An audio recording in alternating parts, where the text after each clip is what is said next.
그렇죠. 자, 말씀드리는 순간 저희가 2시 반이 지났기 때문에 설문조사를 완료하도록 하겠습니다. 와. 지금까지 2,961분, 2분이, 네, 지금, 네, 투표를 해주셨고요. 3, 2, 1, 종료합니다. 종료했어요. 네, 종료했고, 우리 감독님께서 집계를 좀 해서 PPT 띄워주시고, 제가 한번 확인을 해서 읽어봐 드리도록 하겠습니다. 자, 문제는 친윤들이 앞으로 저지를 만행 중에서 가장 시도할 가능성이 높은 것으로 예상되는 것은 무엇입니까? 라는 질문을 드렸고요. 네, 지금 1위가 1번이 나왔어요. 1위 1번. 수상한 여론조사로 전당대회 공작질 할 것 같다. 요거 제가 변호사님 오시면 꼭 여쭤보고 싶었던 포인트인데 요거 여쭤볼게요. 그리고 2위는 2번이 했습니다. 아, 이거 1, 2, 3, 4번 순서대로 됐구나. 권성동 원내대표 사수. 그러니까 이 자리 놓치지 않고 있을 것 같고 또 입맛에 맞는 비대위를 꾸리지 않을까. 요게 지금 33%가 나왔고요. 그렇죠. 세 번째, 개파불용 당규를 이용해서 요것도 제가 변호사님 오시면 여쭤보고 싶었는데 친한계를 공격할 밑그림을 그릴 것 같다. 요게 지금 3위. 4위가 전당대회 내년 지방선거까지 절대 하지 않을 것 같다. 요게 지금 9%가 나왔는데요. 일단 제가 하나씩 여쭤볼게요. 변호사님, 네. 지난 주말에 있었던 수상한 여론조사와 관련돼서 염려하는 분들이 되게 많으세요. 그 얘기 아시잖아요. 이게 지금 개인정보보호위원회에 많이 신고가 많이 들어간 것 같아요. 아, 그렇군요. 제가 이거 뭐 언더73에서도 한번 안내를 했고 네네. 그렇게 얘기를 했는데 개인정보보호위원회가 120일 이내에 조사를 해가지고 행정조사를 발동할 수가 있어요. 그래서 당의 행정조사를 발동해서 네. 조사를 해서 신고하신 분들에게 알려주도록 되어 있고 만약에 개인정보보호법 위반 혐의가 있으면 그에 대해서는 이제 고발도 개인정보보호위원회가 합니다. 네. 그래서 이제 안심번호를 받아서 한 게 아니라 실제 번호를 받아서 한 거면 개인정보보호법 위반이 되고요. 그렇죠. 실제 번호를 받아서 특정할 수 있는 상태에서 정치 성향을 파악을 한 거라면 이건 민감 정보를 또 동의 없이 이용한 게 돼서 역시 개인정보보호법 위반이에요. 이게 개인정보보호법상 징역 5년 이하의 징역, 5천만 원 이하 벌금이 나오는 꽤 중한 범죄이기 때문에 이 부분에 있어서 이 조사나 이런 것들이 이루어지게 되면은요 사후 처리나 이런 것들도 행정조사하면서 다 이렇게 확인하도록 되어 있으니까 일단 그 부분들을 좀 보시면 되고요. 근데 포인트는 그걸 왜 했냐? 그러니까요. 뭐 조사하면 나오겠죠 이제. 그것도 예. 조사해서 나올 일이다. 걔들이 이제 조사하면 나올 거고 지금 뭐 보면은 온갖 뭐 이래저래 하는 거 보면은 그냥 뻔히 보이는. 그러니까 저는 지금 이제 어떤 상황으로 느껴지냐면요. 네. 아까도 제가 이게 설명을 드리면서 그랬지만 밖에서 쓰나미가 오고 있어요. 내란죄 수사와 위헌정당 그건 해석이라는 맞아요. 쓰나미가 오고 있는데 네. 이 앞에 조개 몇 개를 가지고 다투고 있어요 지금. 네. 제가 그리고 그래서 유시민이 한 말인데. 그러네. 맞네요. 유시민이 한 말이네요. 그럼 예. 변호사님 저 이거 예. 여쭤볼게요. 오늘 전국위 소집해서 그 당원이 지금 개정안이 통과가 됐더라고요. 네. 그러니까 그럼 이거는 왜 했느냐? 어떤 목적을 갖고 했느냐? 그냥 뭐 이것도 친한계를 공격하고자 뭐 우리 어제도 사실 우리 그 언더73에 또 이제 그 소속되어 있는 원내 이렇게 있는 분들이 한 20명 정도 돼요. 요즘에 이제 한 20명 정도 되는데 네. 우리 어제도 저녁에 모임을 가졌거든요. 어제 모이면서 우리 당원 당규 위반하고 있네 하면서 어제 저녁 먹으면서 그랬는데 뭐 우리 윤리 보내고 싶어가지고 저러나 보죠 뭐. 근데 보낼 거면 보내라 그래요. 아니 나는 진짜 하나도 안 무서운 게 저 밖에서 오고 있는 저 어마어마한 공격들을 막을 힘도 없는 사람들이 지금 여기서 우리들을 때리고 있는 거잖아요. 그럼 뭐 맞아주지 뭐 하는 생각이 드는 거지. 아이고. 때리다 말고 자기들 배지 떨어질 때 되면 탈당할 거 아닙니까? 그러니까 맞아주지 뭐 하는 생각이 제가 들어서 그냥 재밌다. 당신들 정말 재밌다라는 생각이 들고. 때리는데 공격력이 하나도 없다. 한 1, 2 정도 맞는 느낌? 빨대로 때리는 느낌? 네, 그렇죠. 네, 그래서 뭐 그냥 재밌다.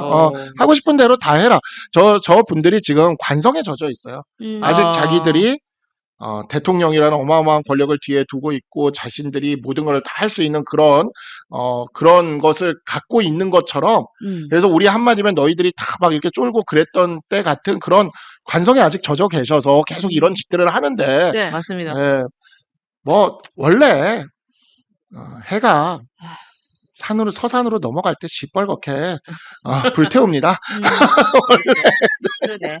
그 얘기를 들으니까 또 조금 뭐 마음의 위로는 되지만 사실 걱정은 좀 돼요. 그러니까 원래 큰 걱정은 저게 아니라 저기 밖에서 들어오는 게 더 큰 걱정이야. 쓰나미가 더 크다. 그게 쓰나미가 이게 더 크다. 이거를 겪고 나면 우리 당이 그러니까 이제 그래서 제 말이 아니 굳이 우리를 국민의힘을 제가 아까 말씀드렸잖아요. 이준석을 지금 민주당에서 무슨 제명을 한다는 둥 징계안을 올린다는 둥 해가지고서는 이게 오히려 이준석에게 저기 그 저항하는 정의의 투사라고 레벨을 업시켜주는 것처럼 지금 이렇게 민주당 이재명 정권에서는 그냥 놔두는 게 나아요. 놔두면은 우리끼리 알아가지고서는 공천과 갖고 싸우고 뭐 이게 다 윤석열 때문이네 이게 다 한동훈 때문이네 하면서 계속 지지고 볶고 싸우고 놔두는 게 낫지 뭐하러 그런 외부에서 그런 철퇴를 가해가지고서는 그제서야 부랴부랴 정신을 차리고 다시 뭉치게 하겠습니까? 저는 그런 생각이 드네요. 잠깐 예. 이게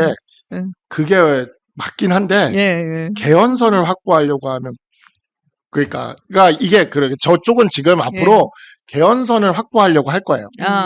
그게 왜냐하면 헌법을 바꾸려고 할 겁니다. 100%예요. 이거는. 그거는 맞을 이거는 것 진짜 같아요. 100%라고 봅니다. 그거는 맞을 그래서 것 같아요. 개헌선을 확보하는 게 약간 아까 작가님께서 말씀하신 대로 이 당에 있는 의원들 한 10명 정도가 넘어가는 방식이면 뭐 그러면은 이제 소프트하게 그러면 넘어가는 소프트하게 거고. 가는 거고 소프트 랜딩이고 소프트 랜딩이고.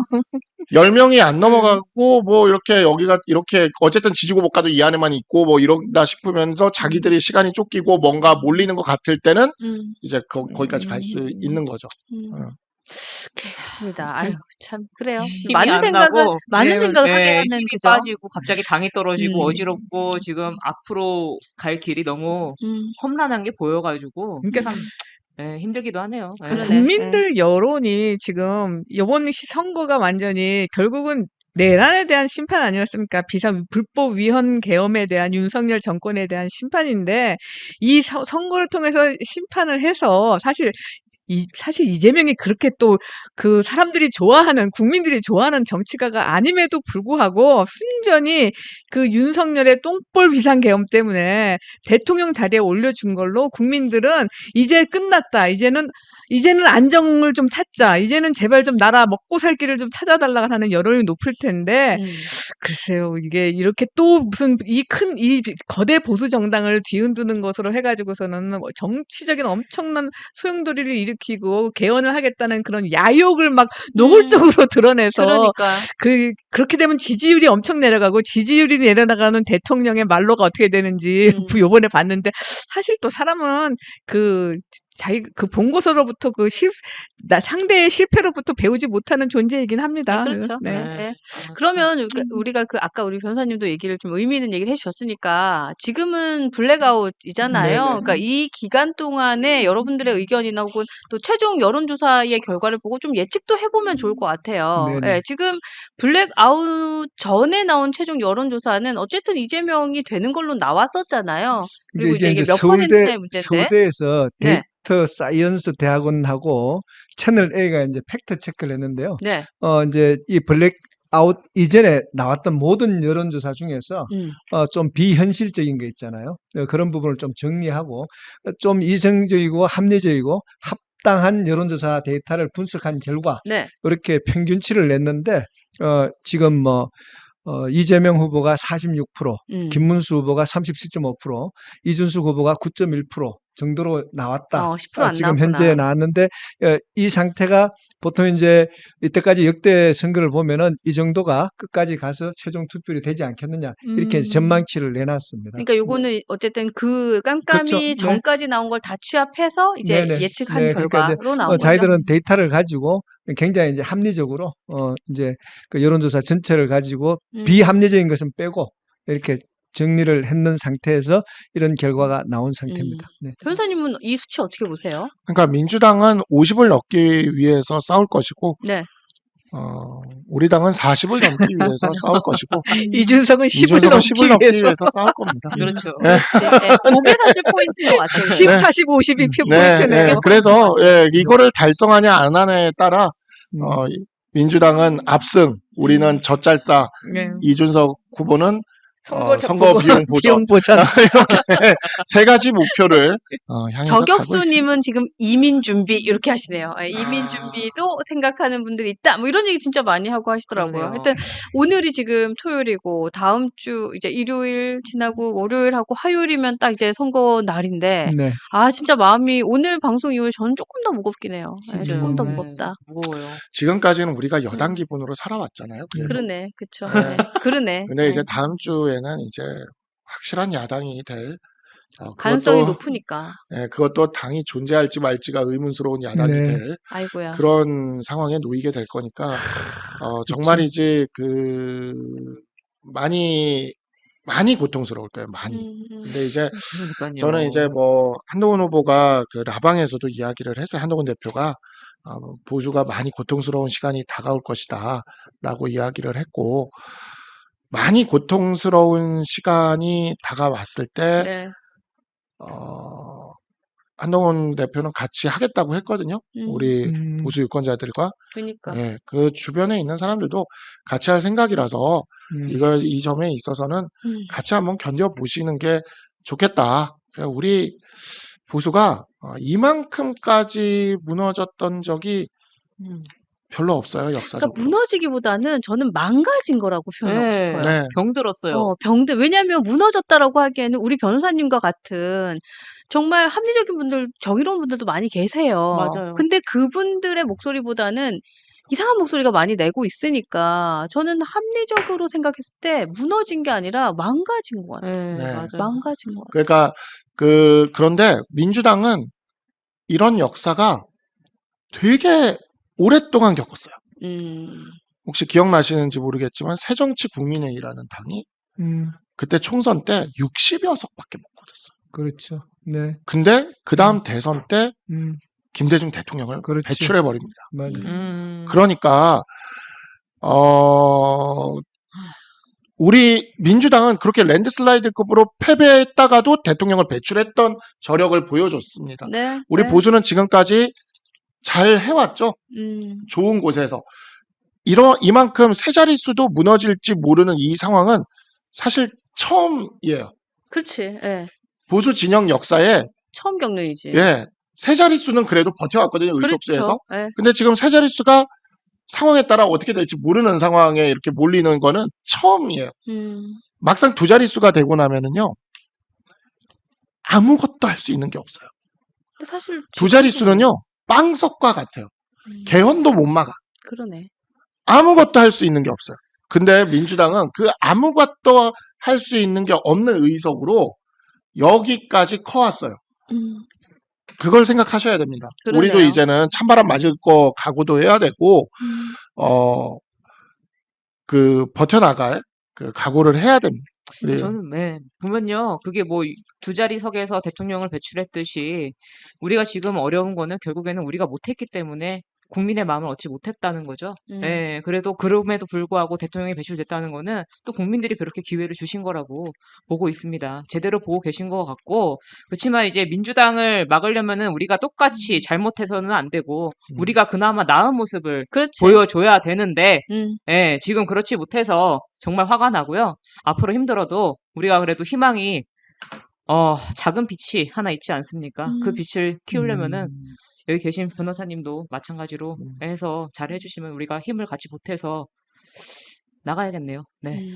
아니 근데 예지다람쥐가 화가 올라오면 우리가 랩을 시켜야 되는데 네, 그렇죠. 지금 화는 올라왔는데 너무 다운이 돼서 당 떨어지고 막 지금 난리 났습니다. 그래요? 지금 지금 오늘 좀 충격적이지. 네, 그쵸? 나좀 예, 힘들어요. 좀 네. 힘들죠. 오늘은 랩할 분위기가 아니야 지금. 큰일 났어요. 아니, 그래도 뭐 화를 시간을 좀 해야죠. 네. 돋구면은, 화를 좀 돋궈서 랩을 돋궈주세요. 시켜버려. 네, 우리가 지금, 저는 이제 2017년 5월이었죠. 네네. 그날로 돌아가면은, 청와대에 문재인 뒤에 김경수가 따라 취임식을 국회에서 하고, 간단하게 하고, 봐야 돼. 청와대 들어갔어요. 네. 바로 뒤에 누가 따라갔냐? 네. 문재인 뒤에 김경수가 옆에서 붙어 맞아, 따라갔어요. 맞아. 기억납니까? 네네. 저는 그걸 보면서, 야, 정말 눈물을 흘렸거든요.